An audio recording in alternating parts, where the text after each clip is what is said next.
C'est Bonjour bon? à tous et bienvenue pour le troisième volet de l'Aperitivo, un numéro porté par de très grands joueurs devenus des légendes du club, mais un numéro qui depuis maintenant 9 ans a été bafoué par les joueurs qui l'ont porté. Certains parlent même d'une malédiction. Je parle évidemment du numéro 9. Pour parler de tout ça, je ne suis pas tout seul, je suis accompagné de Guillaume. Salut Guillaume. Bonsoir à tous, merci pour l'invitation. Salut Pater. Bonsoir à tous. Et je suis aussi avec Yann. Salut Yann. Salut tout le monde. Alors Pater, on va commencer tout de suite à parler de tout ça. Le numéro 9, à l'époque, dégageait quelque chose par les joueurs qui ont porté ce maillot.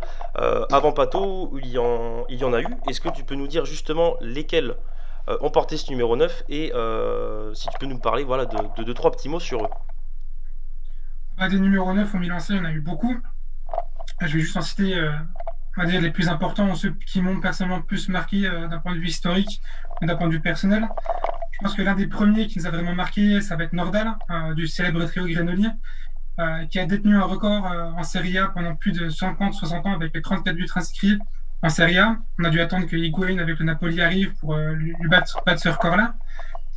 Donc il joue au club de 1944 jusqu'à les années 54-55. Et pendant ce temps-là, il va être 4 fois champion, 3 fois champion d'Italie et il va remporter 4 fois le titre de Capocannoniere de Serie A. Ensuite, un peu plus récent, dans les années 80, fin 90, on aura Van Basten, bien évidemment, triple ballon d'or. Ça va être 201 matchs, 125 buts, 49 passes décisives. Je pense qu'il y a quand même un grand joueur. 2 fois champion de Coupe des... qui remportera 2 fois la Coupe des Champions avec le Milan C, par exemple.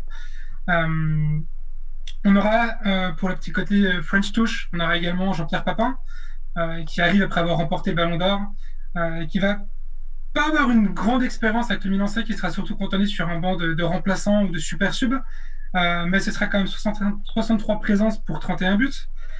On aura également King George Weah, également Ballon d'Or, grand Ballon d'Or, le premier Ballon d'Or non européen de l'histoire à cette époque-là, entre 95 et 99. Ça sera 147 matchs pour 58 buts et il aura remporté 2 championnats d'Italie avec le Milan AC. Et plus récemment, en honneur à Jano Pippo, notre adoré Pippo Inzaghi, qui aura marqué l'histoire du club. Peut-être pas sur la scène internationale comme a pu le faire Van Basten ou George Weah par exemple, mais pour l'Italie ça restera une grande référence. Yann, quand on entend tous ces jolis noms, Van Basten, Inzaghi, Nordal, toi, qu'est-ce que ça t'inspire? Déjà un numéro de légende.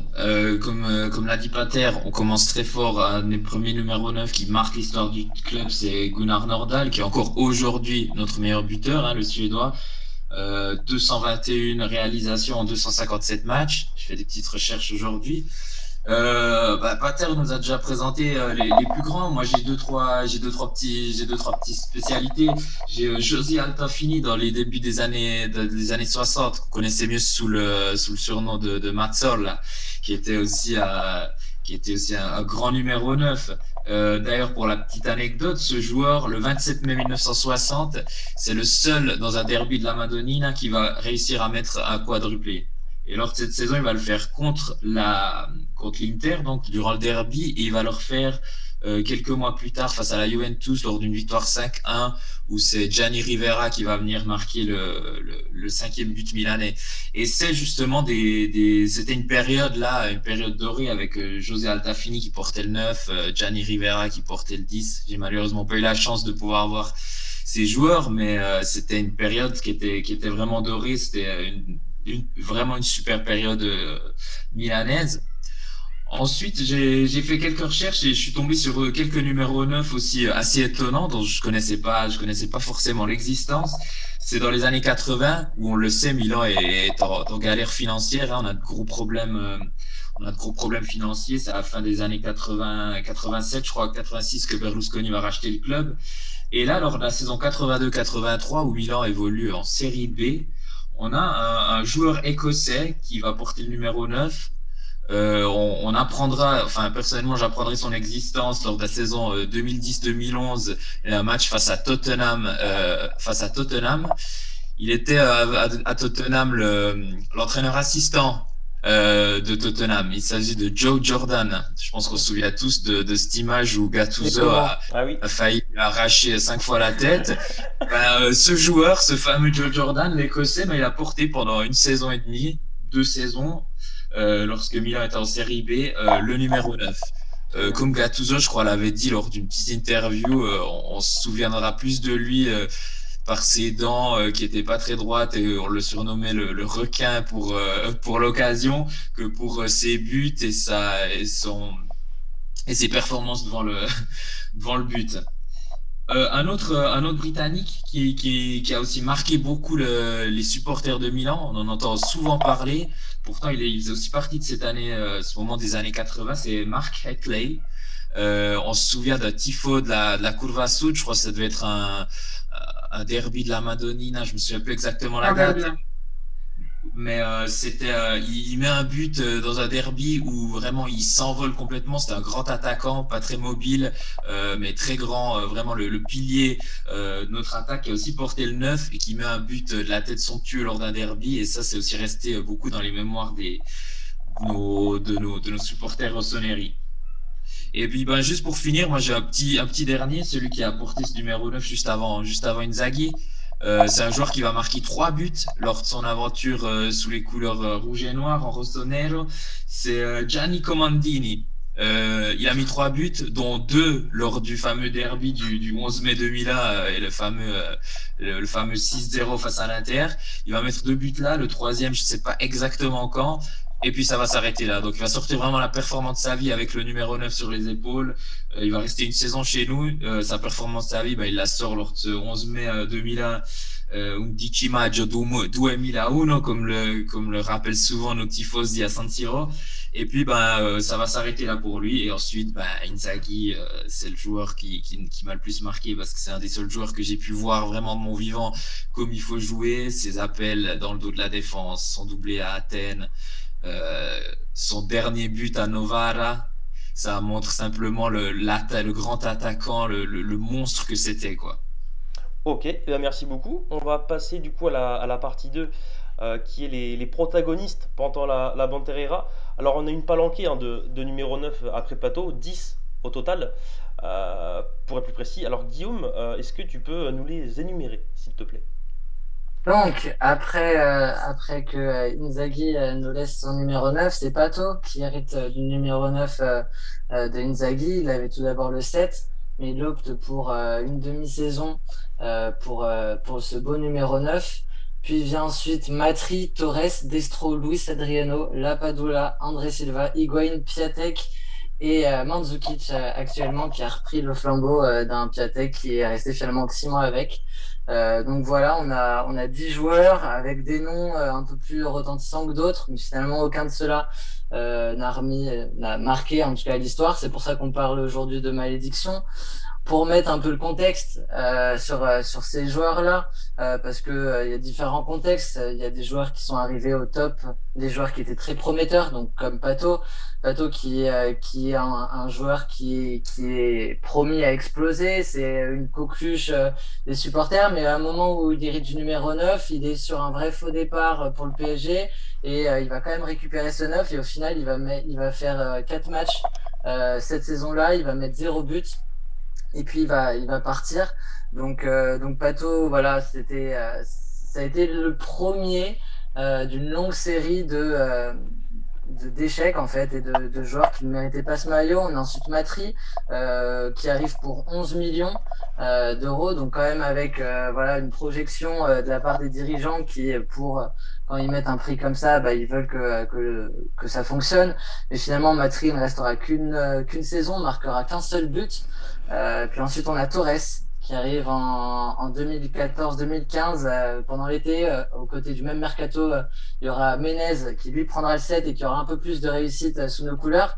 Mais voilà, un Torres qui a 30 ans, qui contrairement à ce qu'on peut penser n'est pas vraiment sur le déclin parce qu'il finit, il gagne la Ligue des Champions avec Chelsea en 2012, la Ligue Europa qu'il gagne avec Chelsea l'année d'après en 2013 et il arrive chez nous en 2014. Donc il arrive avec même s'il n'est pas un des acteurs fondamentaux, ni même titulaires dans ces deux compétitions. C'est un joueur qui fait partie quand même d'une belle équipe de Chelsea qui est sur le devant de l'Europe à cette période-là. Et Torres arrive, on y croit. Moi, perso, j'y crois à ce moment-là. Mais très vite, voilà, on déchante, il se blesse, il fait 10 petits matchs, un seul but. Puis ensuite, voilà, on a trois autres joueurs que je vais laisser peut-être Yann présenter, Destro, Luis Adriano et Lapadula. C'est des joueurs.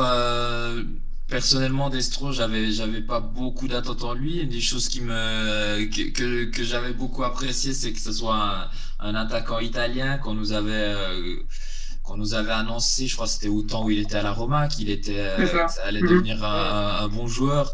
Et puis finalement, ça ne donne absolument rien, quoi. Donc je crois qu'il met un but de la tête, un ou deux buts, je sais plus exactement.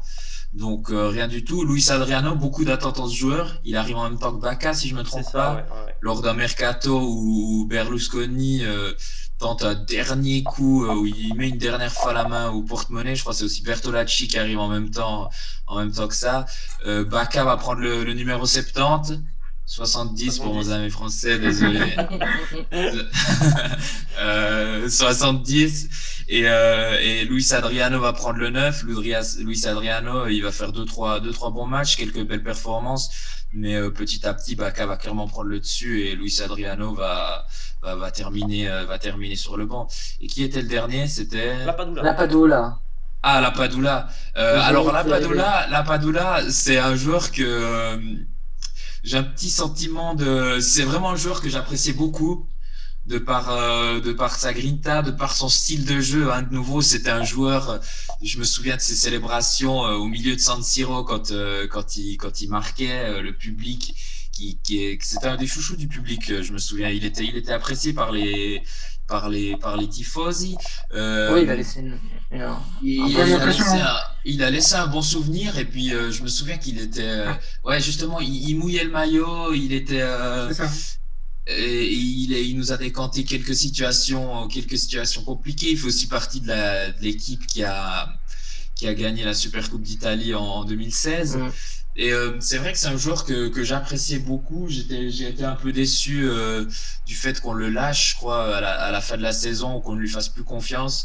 Mais après, voilà, avec la suite qu'il a fait, finalement, je pense que qu'on n'a pas forcément eu tort au sujet de Lapadula. C'était une erreur de casting, Lapadula, non? Il arrive d'une saison monstrueuse en Série B. Il est meilleur de la Série B. En Série B, c'est 43 matchs pour 30 buts et 12 passes décisives avec Pescara. On le paye 9,5. Après, avec du recul, on se dit, ouais, peut-être que pour le Milan de l'époque, c'était une bonne recrue. Parce qu'à l'époque, voilà, c'était Luis Adriano Bacca. Et encore, c'est peut-être le meilleur duo d'attaquants qu'on a eu sur toute cette Banterera, je pense, Luis Adriano Bacca. Mais Lapadula, avec du recul, on se dit que c'est un joueur, quand on le voit aujourd'hui à Benevento, où il était même à l'Hellas Vérone, je crois, la saison dernière, ou au Chievo Vérone, je sais plus, dans les saisons entre Milan et du coup et Benevento maintenant. Mais c'est un joueur qui n'avait pas le calibre pour jouer à l'AC Milan, non? Techniquement.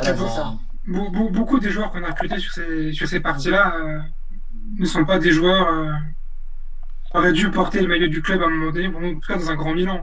Faut pas se voiler la face. Il y a eu beaucoup de paris, il y a eu beaucoup de promesses. Lapadula, pour moi, ça fait partie des joueurs qui ont été une promesse, c'est-à-dire qu'on prend un joueur qui carbure totalement en Série B, on se dit pourquoi pas tenter, parce que ses performances en Série B sont quand même honorables. 12 passes décisives, 30 buts, c'est quand même pas rien, même si c'est la Série B. On se dit, il y a un petit quelque chose, il y a peut-être quelque chose à exploiter. Mais derrière, au final, même s'il y a quelques éclats avec le Milan-C sur sa saison, ça reste très léger. On voit quand même qu'il y a des carences techniques et tactiques aussi qui sont très importantes. Et ça va être un peu le cas pour Destro également. Je regardais un peu pour chaque joueur quelles étaient les performances avant qu'ils arrivent au Milan-C pour voir si ça avait une sorte de tendance. Et c'est vrai que ce sont des joueurs qui, avant d'arriver au club, sont sur une pente plutôt positive. Hormis Torres. Torres, c'est avec Chelsea sur la saison, c'est qu'il nous joue, c'est 28 matchs pour 5 buts et 5 passes décisives. C'est quand même pas fameux. Et en plus, il y avait, je crois qu'il commençait à avoir pas mal de problèmes physiques à ce moment-là.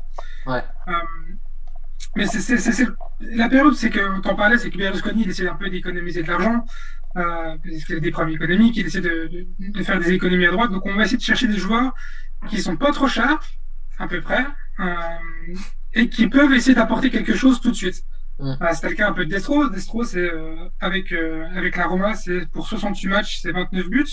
Pour un joueur qui a 20 ans, 21 ans, c'est pas mal. Donc, comme disait Yann, c'est comme un joueur qui nous a vendu comme quelqu'un qui était censé apporter un peu l'espoir, on va dire, ou qui avait la capacité de montrer un certain potentiel. Ça n'a pas été du tout le cas. Et même Matri avec la Juve, c'est pas un ratio totalement dégueulasse dans l'absolu. Malgré le fait qu'il nous a mis un petit coup de poing, un petit coup de couteau au cœur avec son but le but égalisateur avec la Juve sur le fameux match polémique. Ouais, tout à fait. Mais quand il nous rejoint, ça va être le pire ratio de l'histoire du club. Je crois que c'est un but toutes les 991 minutes ou quelque chose dans ces eaux-là. C'est dans ces eaux-là, le pire ratio possible, quoi. Donc, ça reste une situation délicate. C'est-à-dire que ça montre quand même pas mal de défauts du club. C'est entre les joueurs qui sont si mal accompagnés, parce que l'effectif global, il est quand même pas non plus tip-top. Et quand tu es attaquant, c'est bien d'avoir un peu de support, un milieu de terrain qui sache tenir le ballon et qui sache un peu mettre du pressing. Donc, ils n'ont pas été aidés, c'est clair et net. Mais au-delà de ça, c'est les cellules de recrutement sur cette période-là, pour certains profils, étaient totalement à l'ouest. Ouais, jusqu'à Lapadula, je pense que c'est un peu, entre guillemets, des erreurs de casting, des joueurs qui étaient au pire moment de l'AC Milan. Mais quand tu vois la tendance des derniers, du coup, après Lapadula, on enchaîne avec André Silva, 40 millions qu'on achète. Puis ensuite, on a Higuaín. Ensuite, on a Piatek. Et maintenant, on a Mandzukic, qui sont des noms un peu plus... Voilà, on a essayé de refiler ce numéro 9 à des vrais attaquants. Tu vois, il y a eu le pari André Silva, qui maintenant cartonne en Allemagne. Avec Francfort. Il met 10 buts en 40 matchs, André Silva. Il y en a 8 en Europa League notamment. Et seulement 2 petits en championnat, dont celui du Genoa à la 95e minute d'une tête rageuse. Mais pareil, André Silva, on a parlé de Matri et de son efficacité. André Silva en Serie A, c'était quand même impressionnant. Quand on a aligné Kalinic, André Silva, on essayait d'alterner l'un et l'autre. Il n'y en avait aucun des deux qui marquait. C'était frustrant de voir un joueur qu'on avait payé 40 millions, juste marqué en Ligue Europa. Higuaín, je pense qu'on y a tous cru. Enfin, je sais pas. Pas moi. Ah, t'étais à plaque. Non, quand Higuaín il arrive, déjà, pour moi, t'es un peu sur la pente descendante avec la Juve. Et en plus, il vient déjà par défaut au club. C'est-à-dire que l'entraîneur de la Juve à l'époque, il le tège totalement de l'effectif, il n'en veut pas. Donc, il vient un peu en tirant la moue au Milan. Et on l'a vu, à part un match contre la Rome, où c'est qu'il nous fait, on va dire, une masterclass, c'est qu'il arrive à diriger le jeu, un peu une sorte de 9, 9,5, 10. C'était vraiment beau à voir jouer. Mais hormis ça, on sentait que le joueur n'était pas vraiment impliqué. Et d'ailleurs, c'est pour ça qu'au bout de 6 mois, on essayait de le renvoyer à la Juve, parce qu'en termes de salaire, d'application sportive, on l'appelait Kinder Bueno à l'époque. On voit qu'il avait quand même deux fils. Moi, j'avais que ça allait pas aller. Parce que Higuaín, malgré tout, c'est quand même un joueur qui a joué dans des grands clubs, qui a fonctionné dans des équipes qui tournaient vachement bien, avec, comme je le disais un peu, avec des effectifs, mais vraiment bien fournis, des milieux de terrain et des ailiers qui étaient capables de donner des bons ballons. Higuaín tout seul dans un marasme collectif comme on avait au Milan, c'était presque sûr que ça n'allait pas marcher. C'est pour ça qu'au Milan, on a toujours eu plus besoin, sur ces périodes-là, des attaquants qui étaient capables de se créer des occasions tout seul, plus ou moins. Là où Higuaín est surtout un attaquant qui va briller dans le rectangle par une frappe ou par une tête, mais si le ballon ne lui arrive pas jusqu'au rectangle, ça va être beaucoup plus compliqué pour lui. Parce qu'après, ce qui m'avait beaucoup... je te coupe juste, parce qu'il y a Torquote qui nous dit une petite phrase sympathique sur le chat. Si Ibra avait mis le 9, la malédiction ne serait plus là. Moi, je me rappelle, quand sur la prolongation de Ibra cet été, et quand il commençait à hésiter sur le choix du maillot, entre le 11 et le 9, on était plus d'un quand même à dire ça serait bien qu'ils prennent pas le 9 quand même. C'est clair. On est là. Non, c'est juste. Peut-être pas, je ne sais pas. Ce qui est sûr, c'est que je suis bien content qu'il ait pris le 11 et qu'il performe avec son 11 actuel et qu'on ait laissé le 9 à Mandzukic. Yann, moi, je voulais revenir sur Higuaín, où, contrairement à toi, Pater, je m'étais dit, Alors oui, il était dans un moment pas exceptionnel avec la Juve, il se fait un peu jeter et je me suis dit, bah, il a l'opportunité de quand même se faire jeter, mais de rebondir dans un grand club. Et je me suis vraiment dit, mais cette fois, enfin, il va nous apporter vraiment le saut de qualité, enfin, le joueur de qualité là devant qui va nous apporter un plus. J'ai l'impression qu'il fait une sorte de début de saison pas trop mauvais. Et à la suite de quelques revers, je pense notamment à celui face à la Juve, là, où il va rater un penalty, où il se procure un penalty, où il va ensuite le rater lui-même. Et ensuite, je crois qu'il se fait expulser à la fin, si je me trompe pas. Il pète un câble contre l'arbitre, ouais. Je crois qu'il pète un câble contre l'arbitre, il se fait expulser, ou je sais plus trop ce qui se passe. Et c'est vraiment là que j'ai remarqué qu'en fait, oui, il était vraiment arrivé là par défaut. Et il m'avait vraiment, j'avais vraiment beaucoup d'espoir en Higuaín et petit à petit, bah, j'ai vu qu'en fait, il avait juste pas envie de jouer. Et je suis allé voir quelques fois, je suis passé quelques fois à San Siro voir quand Higuaín jouait, et c'est vrai que il jouait pas. J'ai vu la même chose avec Ibra. Ibra, il est sur le terrain, il encourage les joueurs, il vient rechercher des ballons, il bouge. C'est un attaquant vedette qui a débarqué, mais pour tirer tout le monde avec lui. Là, c'était vraiment l'attaquant vedette qui était devant, qui attendait. Si les ballons arrivaient, tant mieux, il essayait de faire quelque chose avec. Si les ballons n'arrivaient pas, il restait bras ballants. Il était sans arrêt en train de s'énerver. On le voyait qu'il était agacé par les choix, par les erreurs qu'un tel pouvait faire en défense, que comme ça. Et c'était un comportement assez agaçant, je trouvais de la part de l'attaquant argentin, qui vraiment montrait son agacement et montrait qu'il avait en fait juste pas envie d'être là. Et puis qu'il était là pour les moments de lumière où on lui mettait un ballon où il arrivait à marquer un but, mais que sinon son implication dans l'équipe, ce que Zlatan a apporté, Higuaín n'a absolument pas réussi à l'apporter. Et je pense que c'est pour ça qu'au bout de 6 mois, on a essayé, comme tu l'as dit, Pater, de leur filer à quelqu'un qui puisse le prendre, parce que je crois que c'était un prépayant qu'on avait à l'époque. Je sais plus comment ça se passait. On a perdu une somme d'argent incroyable sur Higuaín qui fait 6 millions sur 6 mois, je crois, quelque chose comme ça. 8 millions sur 6 mois. Vraiment quelque chose de catastrophique. Parce que du coup, après Higuaín, on a eu Piontek qui nous a rejoint du Genoa pour une vingtaine de millions, il me semble, si je dis pas de bêtises. C'est vrai qu'un peu inconnu au bataillon, malgré sa bonne mi-saison avec le Genoa. C'est vrai que il démarre en trombe parce qu'il nous plante contre le Napoli en coupe. Si je dis pas de bêtises. Donc c'est vrai que là on se dit pourquoi pas. Et c'est vrai que le Polonais, voilà, il a enchaîné les bons matchs et les buts, et bien ça on en reparlera tout à l'heure, mais justement il a choisi ce numéro 9 et on a vu ces matchs un peu baissés en termes de qualité. C'est vrai qu'au final Piontek, c'est quoi, c'est 18 matchs avec le numéro 9 et seulement 4 buts, quoi. C'est vrai quand on voit ce qu'il a porté par exemple aussi face au match face à l'Atalanta, où c'est un centre de Ricardo Rodriguez, il te la reprend de dos, de reprise, je sais même pas comment il la met le gars, il te la met, mais c'était magnifique. Et tu te dis mais on a peut-être quelque chose, on a peut-être enfin notre futur numéro 9, parce que c'est vrai que on a enchaîné au final déception sur déception entre les André Silva, les Higuaín, les Lapadula, les Torres aussi, et c'est vrai qu'on s'est dit pourquoi pas, puis au final déception aussi, puis on finit sur Mario Mandzukic, un peu pris comme un joker pour Ibra, qui a remplacé lui Aogué en Europa League. Sûrement il aurait été peut-être un peu plus titulaire justement en C3. Il choisit le numéro 9, on se dit pourquoi pas, hein. Et au final c'est quoi, c'est blessure, 2-3 matchs, blessure, il touche 2-3 ballons, 2-3 passes, il se reblesse. Donc voilà, c'est pareil, et pourtant là les derniers noms, les André Silva, Higuaín, Piontek, Mandzukic, au final c'était quand même des jolis noms, et ils ont pas plus réussi que ça avec nous, quoi. De toute façon, je pense que... Pardon, vas-y. Vas-y, Pater, vas-y. Non, après, ils ont encore le point commun qui est entre tous ces joueurs, c'est au-delà du fait qu'il y a le nom, mais il y a aussi le contexte de l'équipe. C'est-à-dire qu'on a des entraîneurs qui sont, on va dire, semi-professionnels à l'époque, c'était qui rejouaient une équipe. On a des schémas tactiques qui ne sont pas forcément adéquats. On reste toujours sur un 4-3-3 plus ou moins avec Suso qui est à droite et qui est pas adapté pour le haut niveau selon moi, parce que physiquement c'est pas un joueur qui est capable de faire des courses comme l'a fait un Castillejo quand il était vraiment en forme, ou comme le fait un Salamaker maintenant. Et ça nous force à jouer dans un schéma tactique qui bloque et qui bride un peu les attaquants. Surtout quand on voit Piontek par exemple.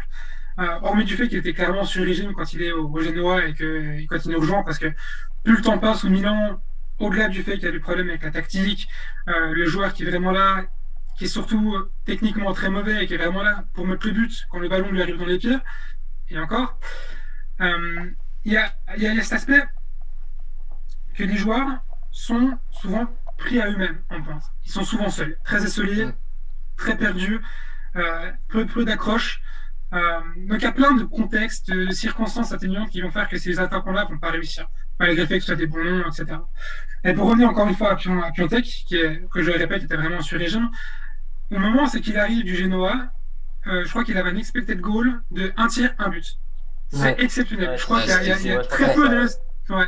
Il y a très peu d'attaquants qui avaient une statistique. Donc déjà, quand tu vois ça, au bout d'un moment, il faut se dire aussi il y a un peu de chance, etc. Donc déjà, clairement, Leonardo, il a un peu trop sauté sur le chariot pour le récupérer parce qu'on a besoin d'un attaquant pour remplacer Higuaín qui nous donnait totalement des illusions.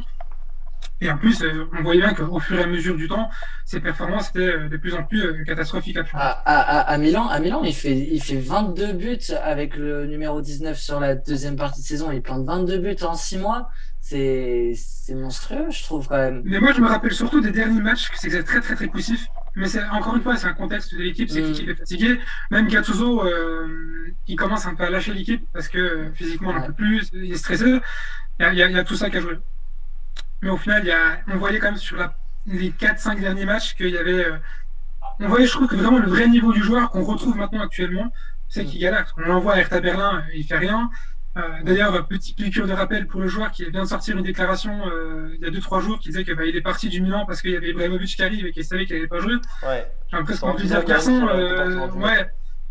J'ai envie de dire, garçon, déjà, apprends à jouer un peu correctement en dehors du Milan sans parler d'Ibrahimovic. Il avait pris un melon, surtout. Ouais. Sur la période de Giampaolo, il performait pas, mais il disait ouais, je vais retrouver le sens du but, il n'y a pas de souci, c'est pas rien à voir avec le numéro. Il avait fait aussi une célébration chute. Ouais, non, mais il y avait au-delà des célébrations chute qu'on avait vu, Romagnoli, Léo, plusieurs le faire cette saison, mais il y avait 2-3 déclats où il avait pris un melon, le mec il se disait bah ça y est, je suis trop fort. Il avait fait sa saison l'année dernière et il se jugeait lui-même que là-dessus et aucune remise en question sur lui. Et c'est pour ça que ça fonctionnait plus à la fin. Malgré le départ de Giampaolo, l'arrivée de Pioli n'a pas plus arrangé Piatek. Il y avait un mal-être bizarre. Après Piontek, c'est un joueur comme tous les autres qui ont souffert énormément de l'arrivée et de la tactique de Giampaolo pour moi.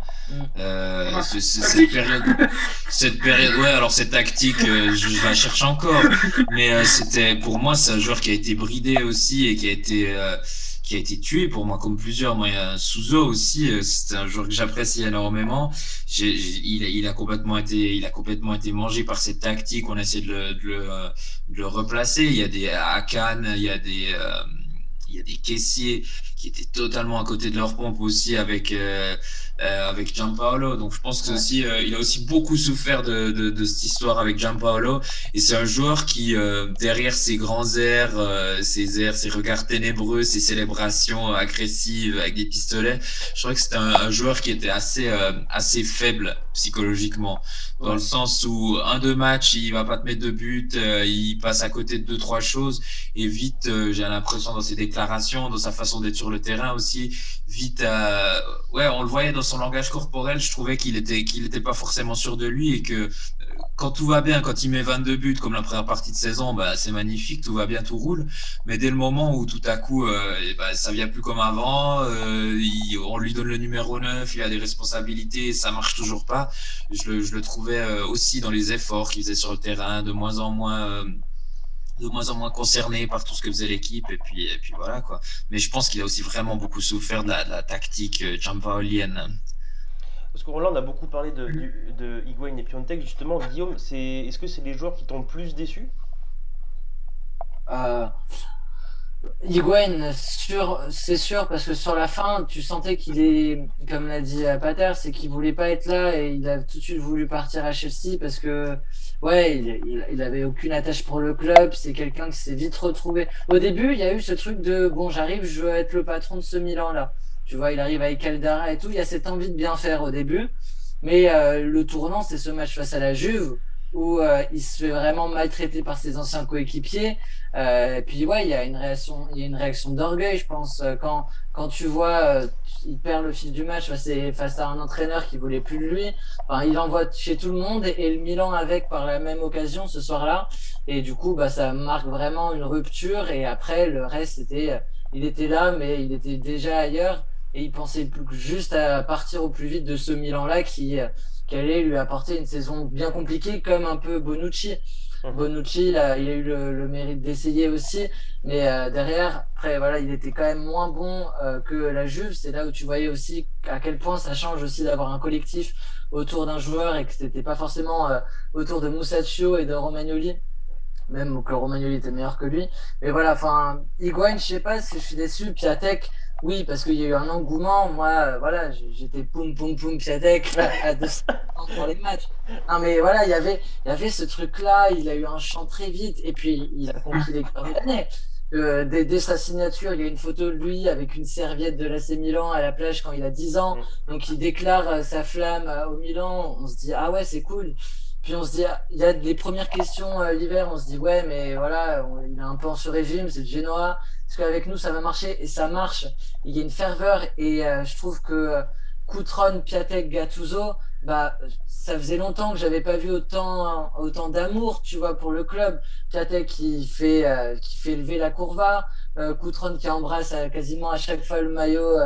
Le blason du club, t'as Gattuso qui vraiment traîne cette équipe malgré qu'on termine à un point de la Ligue des Champions cette année-là. Mais il y a vraiment une adrénaline, en fait. C'est une adrénaline sur l'avant-poste qui fait que oui, j'adore Piatek et l'été arrive et quand il prend le numéro 9, je me dis, bah non, ah non, ah non, s'il vous plaît, non, non. Et à côté de ça, je me dis, putain, en vrai, oui. S'il y en a un qui peut vaincre cette malédiction, d'autant plus que à ce moment-là, quand même, on revient à 6 mois en avant.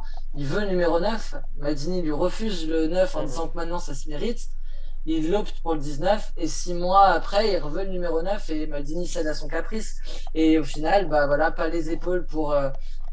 C'est pas juste une question de malédiction, parce que comme tu l'as dit, il y a Giampaolo qui te fout n'importe qui à côté de lui, etc., qui le met tout sauf en confiance.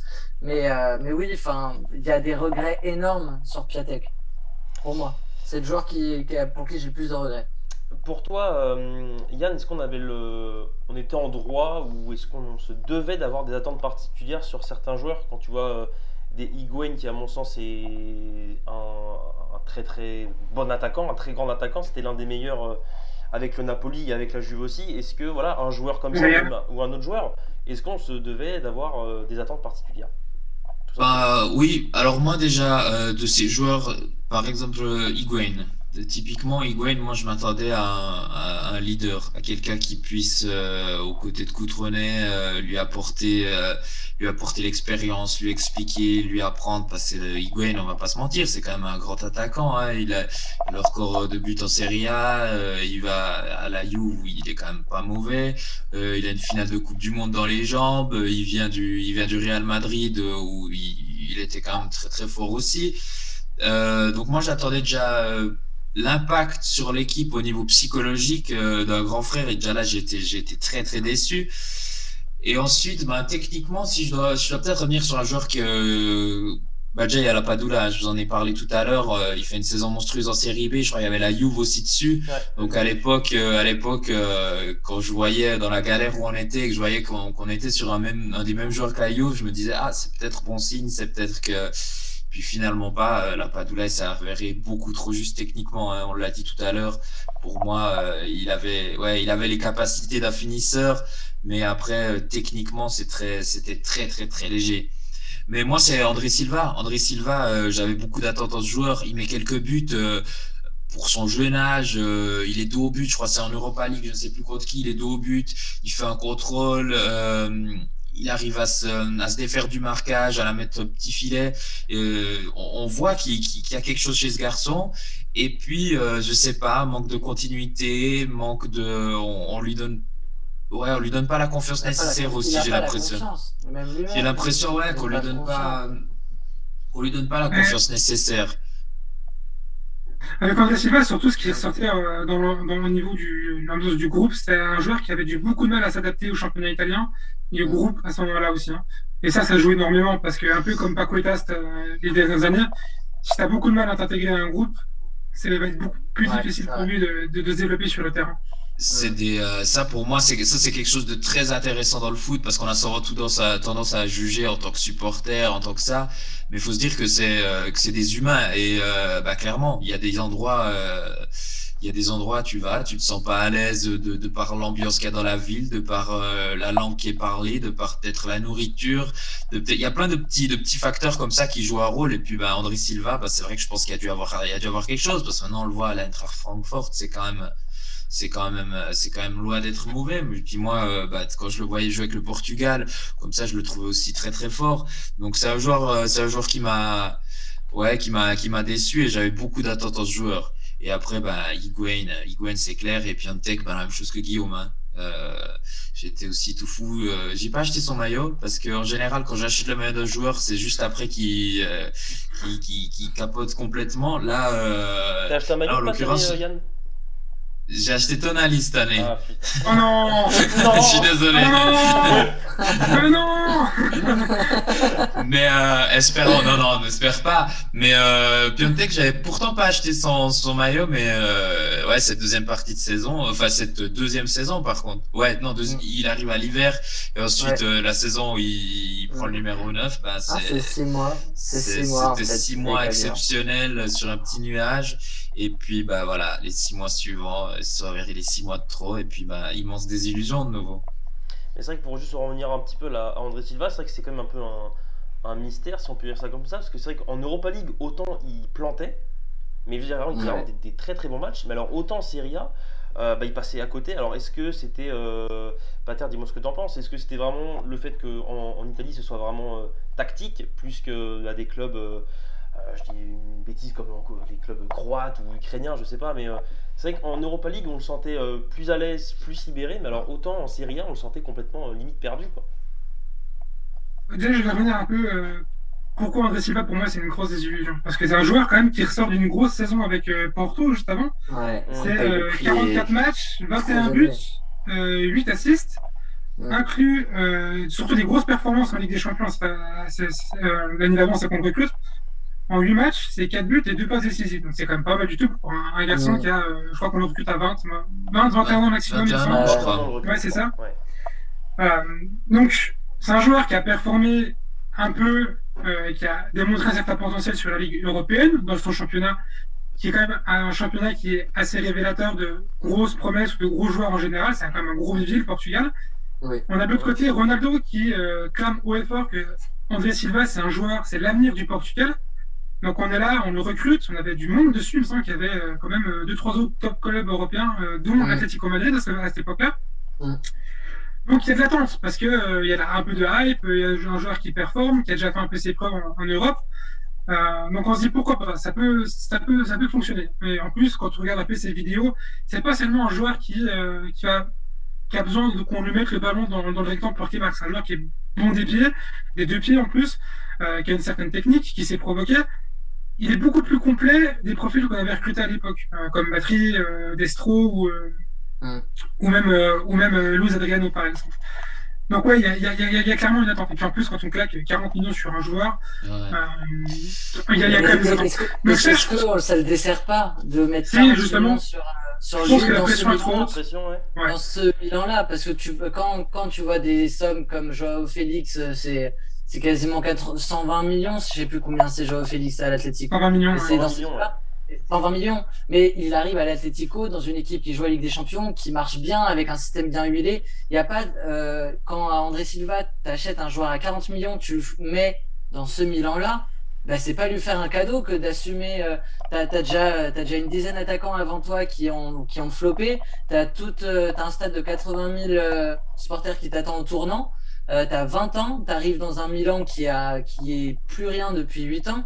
C'est tout sauf un cadeau et il a une pression trop importante. Pour moi, c'est un des facteurs qui explique aussi son échec, c'est qu'il n'était pas prêt et qu'il n'est pas tombé dans le bon club en fait. Non, puis en plus, au-delà de tout ça encore, c'est qu'il y a le problème tactique, c'est que cette année-là, on recrute quand même beaucoup de joueurs. On recrute Rodriguez, Bonucci, une centaine Kessie, Milia, À Çalhanoğlu. Cannes. Donc il y a un gros changement d'effectif en plus. Et on est avec Montella qui décide de passer un 3-5-2 pendant une bonne partie de la saison qui nous flingue totalement. Donc ouais, comme tu dis, entre le prix, l'effectif, les entraîneurs qui se chevauchent, etc., ça a totalement desservi, clairement. Plus le fait qu'il avait pas, comme je disais avant, il n'arrivait pas à s'adapter au groupe. Yann, tu voulais ajouter un truc pour finir? J'ai vu. Ouais, mais c'était exactement ce que Pater vient de dire. C'est que, ouais, certes, il a cette pression des 40 millions, mais tu lances comme ça un jeune joueur, tu le dis, hein, Félix, tu le lances dans un effectif qui tourne déjà bien, qui a de ses bases, qui a une base tactique, où je pense que l'entraîneur a demandé à recruter Joao Félix parce qu'il avait dans l'idée de le faire jouer à un tel rôle, de pouvoir l'intégrer à son effectif. Là, le Milan de cette année-là, et moi, qu'est-ce que j'étais satisfait de voir tous ces joueurs arriver. D'ailleurs, petite anecdote, j'étais allé au Tessin avec ma petite voiture, une vieille voiture pourrie sans billet. J'avais fraudé pour rentrer à l'intérieur du stade Cornaredo pour voir l'AC Milan. J'avais dormi dans ma voiture le soir même pour pouvoir voir ce nouveau Milan. J'avais rencontré Fassone, Mirabelli et toute l'équipe là. J'étais complètement fou. Mais ils nous avaient fait un mercato FIFA où c'était vraiment, tu regardes un peu les joueurs, ceux qui sont bons, tu trouves deux trois pépites qui ont sur YouTube 2-3 vidéos compilation pas mal. Tu vois que le prix passe avec le budget que t'as et puis feu, on y va et puis on fait un festif qu'on construit comme ça. Enfin, moi personnellement, je fais une équipe comme ça avec Milan quand je commence une carrière en tout début de saison et qu'on me donne tant de budget et puis c'est avéré que c'était pas très sérieux comme façon de procéder. Et puis je pense voilà, un joueur comme André Silva, il aurait eu besoin d'avoir un effectif qui soit adapté à lui, un entraîneur qui ait une idée précise de son utilisation sur le terrain, alors que là c'était vraiment très aléatoire ce que nous proposait notre coach Montella à l'époque. Et ça, c'est un problème qu'on a encore. Pardon, vas-y, je te laisse. Non, vas-y, je t'en prie. J'allais clôturer, donc vas-y, finir ce que tu as dit. Non, je disais que, juste pour clôturer en faisant un parallèle, c'est que pourquoi il y a beaucoup de joueurs aussi qui ont échoué, notamment des jeunes au Milan ces dernières années, c'est parce qu'on manquait une chose essentielle, c'était un programme, on va dire un organigramme clair et précis de haut, enfin, du jardinier jusqu'au président du club. Et surtout, il manquait dans l'effectif même des vrais cadres. Ibrahimovic, il arrive, il recadre tout ça, c'est quelqu'un qui va savoir prendre la pression, qui va savoir guider réellement ces jeunes joueurs. Et c'est pas pour rien que si l'effectif aujourd'hui, qui est malgré le fait qu'il soit le plus jeune effectif ou l'un des plus jeunes effectifs sur les 5 grands championnats, arrive à performer autant, c'est parce qu'on a enfin des joueurs qui savent encadrer l'équipe. Et ça, c'est toujours été une clé du succès, comme tu disais avec Raúl Félix. Il arrive dans un effectif qui est jabilé, aussi que tu as des caves qui sont posés, qui savent mettre et disposer des joueurs. Et surtout, reprendre la pression sur des joueurs qui ont besoin qu'on leur lâche un peu du lest. C'est quelque chose qui a vraiment grandement manqué ces dernières années. Ok, alors je vais juste vous poser une question à Pater et Yann. Guillaume, désolé, mais tu connais déjà la réponse. Pour vous, enfin d'après vous, à la Banterera, alors qui est le joueur qui a marqué le plus de buts et combien? Alors je le rappelle. Donc, le joueur, pas forcément, pas que le numéro 9. Ou bien si, numéro 9. Que les numéro 9, ouais. Que les numéros 9. Alors je les rappelle, Pato, Matri, Destro, Torres, Luis Adriano et allez, Lapadula. Je vais finir là-dessus, sur Lapadula. Laissons le chat répondre un peu 2 minutes s'ils ont entendu. Alors là, c'est 30 secondes pour répondre. Peut-être. Je vais pas tricher. J'ai fait mon choix. Non, triche pas. Non, je ne triche pas. On va y aller. Moi, je partirais sur Luis Adriano. Combien tu dis de buts à peu près? Allez, t'as droit à deux près, allez. Je dirais, allez, 9. Oh, ok. Ouais, et toi, Pater? Moi, j'ai les stats sous les yeux depuis tout à l'heure, donc je passe mon temps. Ok. Je suis le seul qui n'a pas fait mon travail et qui n'a pas préparé l'émission, en fait. Par contre, je vais vous sortir une stat après, une petite stat rigolote en parallèle, et pour clôturer, ça peut être intéressant. Alors, du coup, c'était Luis Adriano avec 8 buts, du coup. Donc, oh là là, quel masterclass. Quasi. Bravo, Yann. Vas-y, Pater, pour finir, après on passera à la partie 3. Je disais donc, en fonction de l'effectif de ces 10 joueurs qu'on a mentionnés, qu'on portait numéro 9 sur la période Bantarera, ils ont tous joué en cumulant 178 matchs pour 42 buts. C'est pas beaucoup. Si je reprends un peu les joueurs que j'ai lancés en début d'émission, le joueur qui se rapproche le plus de ses stats, à lui seul, ça va être Georges Weah avec 147 matchs et 58 buts. Donc ce seul joueur-là aura marqué autant que ces 10 joueurs réunis. Pour montrer qu'il y a quand même un écart de performance et de. Quoi qu'il, même au-delà du fait de tout ce qu'on a discuté, de l'effectif, le mental, etc., il y a quand même des joueurs qui sont d'une autre catégorie et Georges Weah et les autres qu'on a mentionnés en faisaient clairement partie. C'est ça, sur les stats, tu as un Van Basten qui tourne à 1 but, ou 0,6 buts par match. Tu as Weah qui tourne à 0,39, Inzaghi à 0,42. Et dans la Banterera, ils sont à 0,10, 0,05, 0,20, 0,20, 0,29. C'est affreux. Ok, et bien messieurs, on va passer à la troisième et dernière partie. Guillaume, j'ai une question pour toi. En NBA, donc tu sais, on retire le numéro des joueurs quand ils ont marqué l'histoire de la NBA comme des Kobe, comme des Michael Jordan. Milan, ils l'ont fait avec seulement 2 joueurs, donc je pense que tout le monde le sait, Baresi et Maldini, donc les 6 et le 3. Est-ce que Milan n'aurait pas dû faire pareil avec le numéro 9? Alors, le retirer, ça, c'est une grosse question. Je crois quand même dans le football, à part Zanetti à l'Inter, je crois que ça se fait quasiment pas de retirer un maillot comme ça. Milan aurait dû l'enlever? Non, parce que le numéro 9, c'est un numéro emblématique et t'enlèves pas un 9 à vie comme ça. Mais pour moi, par contre, en revanche, et c'est ce qu'avait fait Maldini au bout de...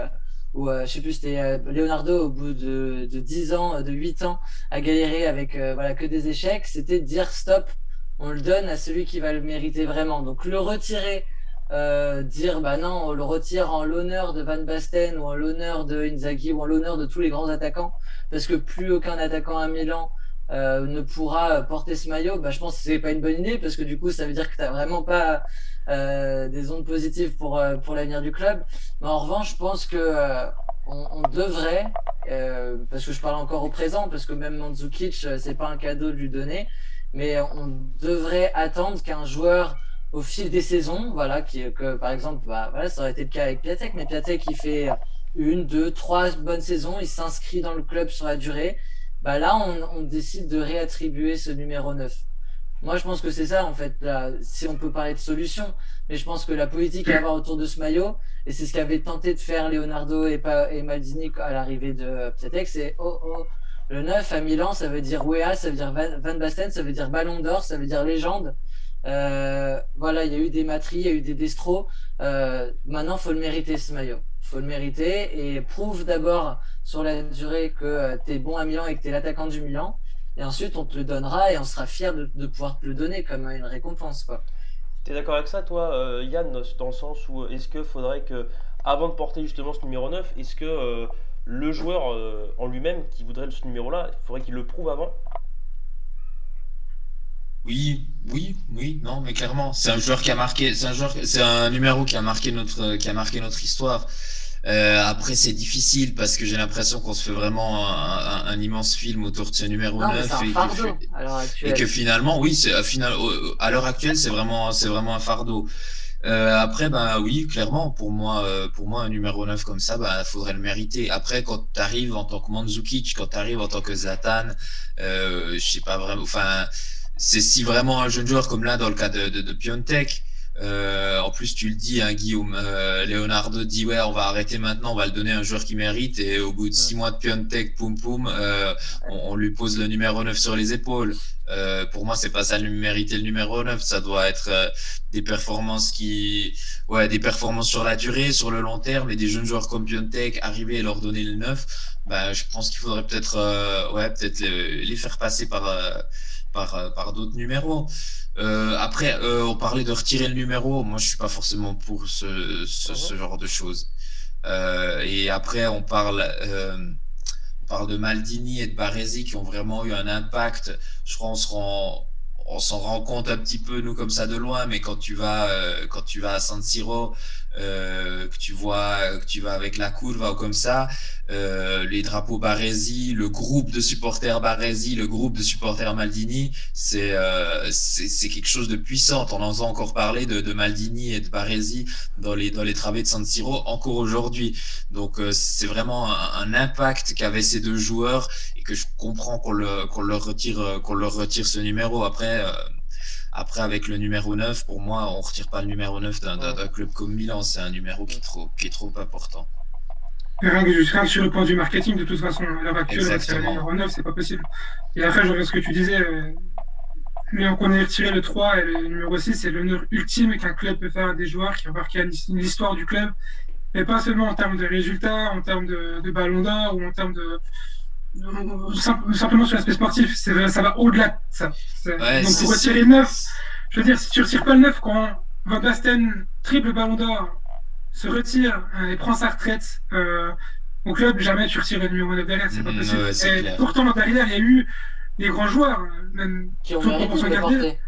Qui ont mérité de le porter, Inzaghi, tout à fait. Qui l'ont sublimé. Inzaghi, pendant 10 ans, 11 ans, il te porte le maillot de l'AC Milan avec le numéro 9 et te le sublime. Et voilà, mais c'était ça. Mais je pense que faut pas aller plus loin que ça. Je pense, honnêtement, il y a une malédiction autour de ça. Le mot est peut-être... j'ai peur parce qu'on imagine sorcière, on imagine tout ça.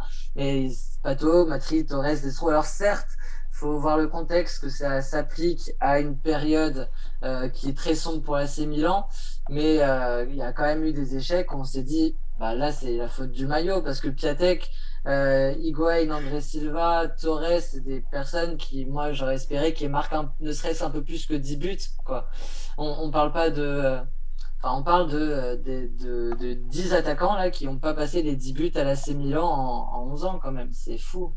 Ah, parce que là, on parle depuis tout à l'heure des attaquants qui ont porté le numéro 9, mais il y a des attaquants qui n'ont pas porté aussi le numéro 9 à Milan. Il y a par exemple Menez qui au total a joué 44 matchs, il a mis 18 buts, 4 passes décisives, dont sa première saison où il met quand même 16 buts en 33 matchs. Donc il porte le numéro 7. Balotelli avec le 45, il a 63 matchs à son actif, 27 buts. Sa première saison, il arrive en hiver, si je dis pas de bêtises. En hiver, ouais, de City. 13 matchs, 12 buts, avec son 45. Baka, numéro 70, 70 matchs, 31 buts. Zlatan avec son numéro 11, bon, bah ça, on l'a. Kalinic. On n'en parlera pas. Non, mais c'est ça. Quoi non, mais c'est vrai qu'à côté de ces joueurs-là, t'as eu des joueurs comme Baka, Balotelli. Donc, est-ce que c'est une question de numéro?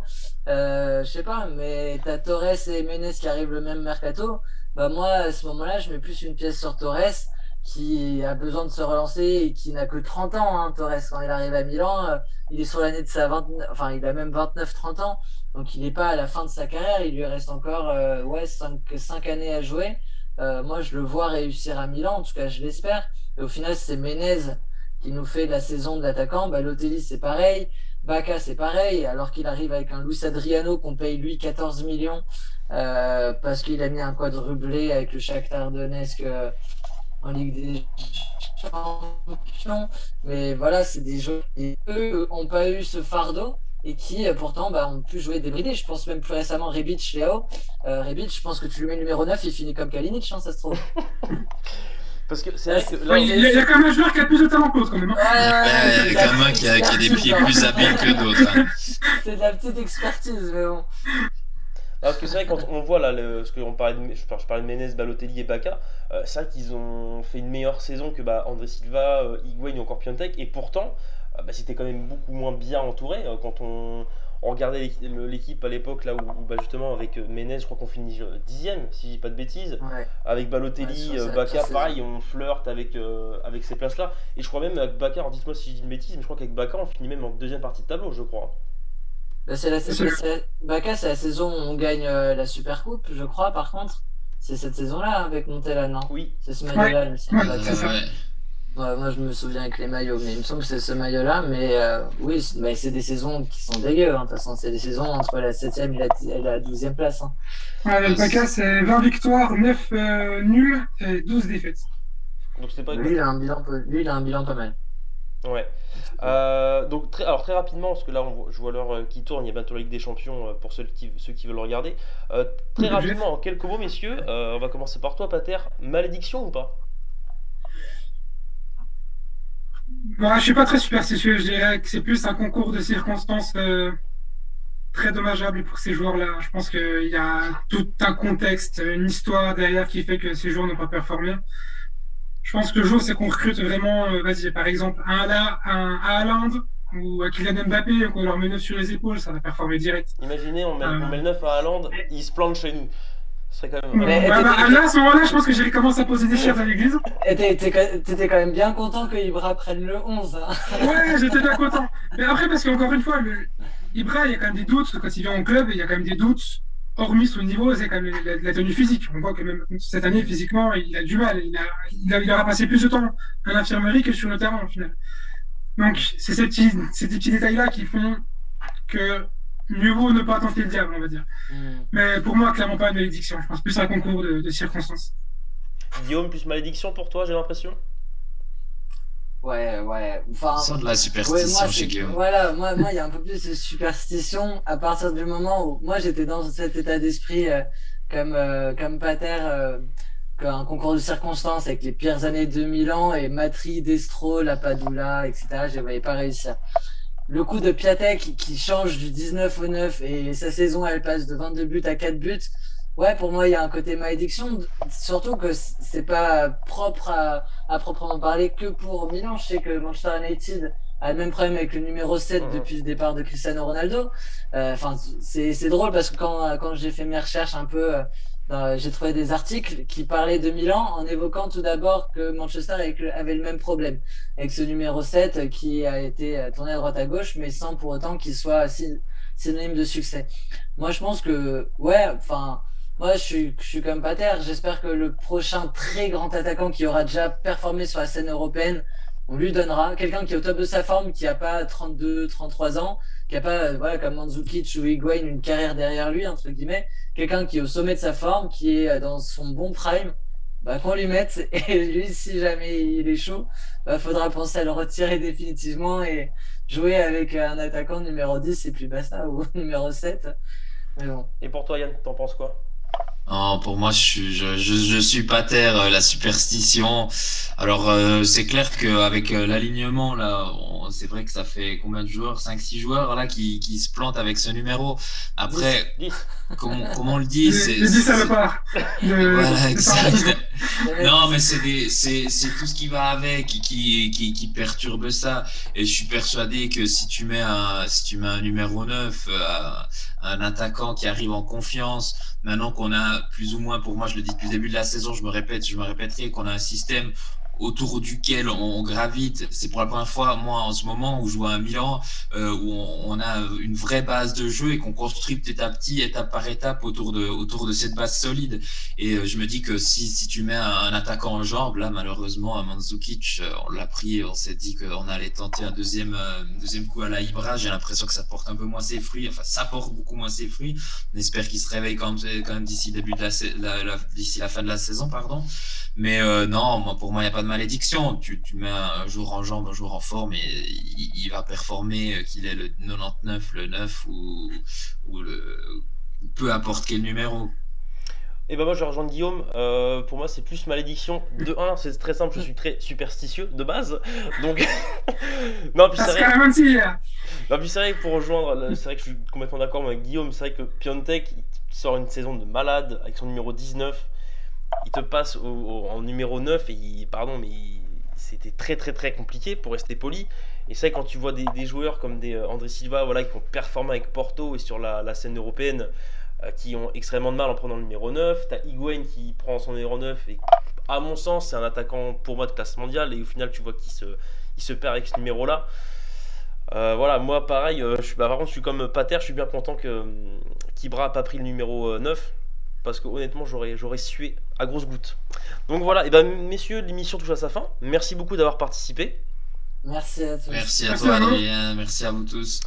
Et bien sur ce, je vous souhaite une bonne soirée foot, parce qu'il y a deux bons matchs, hein. Il y a PSG Barça et Liverpool Leipzig. en Ligue des Champions. Et bah, nous les gars, Guillaume, Yann et les auditeurs, on se retrouve demain pour débriefer en direct sur YouTube dès la fin du match, pour débriefer de ce très très beau Manchester United AC Milan. Avant qu'on ferme tout, messieurs, est-ce qu'il y a un petit pronostic pour demain? Voilà, Écoute, j'ai peur de me prononcer. Le plus de buts à l'extérieur, même si on perd 3-2, moi je veux au moins 2 buts à l'extérieur. Va falloir planter pour récupérer les blessures la semaine prochaine en espérant qu'on ait un peu plus de monde sur la feuille de match. ouais, pareil, pas de prono. Je veux juste Moi, je veux je m'en deux buts. fiche qu'on gagne ou qu'on perde, je veux juste que l'équipe aille sur le terrain avec la bonne mentalité, Ouais. sans qu'on ait Ouais. trop de casse et sans qu'on perde trop de force, parce que faut pas oublier que la priorité c'est quand même le championnat, Il y en a tout du moins il y en pour a- moi. Donc qu'on joue, mais pas trop à fond. Ok, ça- Moi aussi, je veux voir une équipe de guerriers, je veux voir des lions sur le terrain et puis qu'on ressort d'Old Trafford fiers de nos joueurs et pas qu'on soit totalement dégoûté pour le match retour à San Siro. Mais je me prononcerai pas, j'en ai un petit peu peur, on va pas se mentir. D'accord, ok. Bah, sur ce, messieurs, merci beaucoup. Bonne soirée à vous. Puis bah, à demain pour ceux qui seront là en direct avec nous sur YouTube. Donc bah, dès la fin du match, donc 22h, normalement dans ces eaux-là. Bonne soirée à vous, les gars. Salut. Bonne soirée à tous. Ciao tout le monde.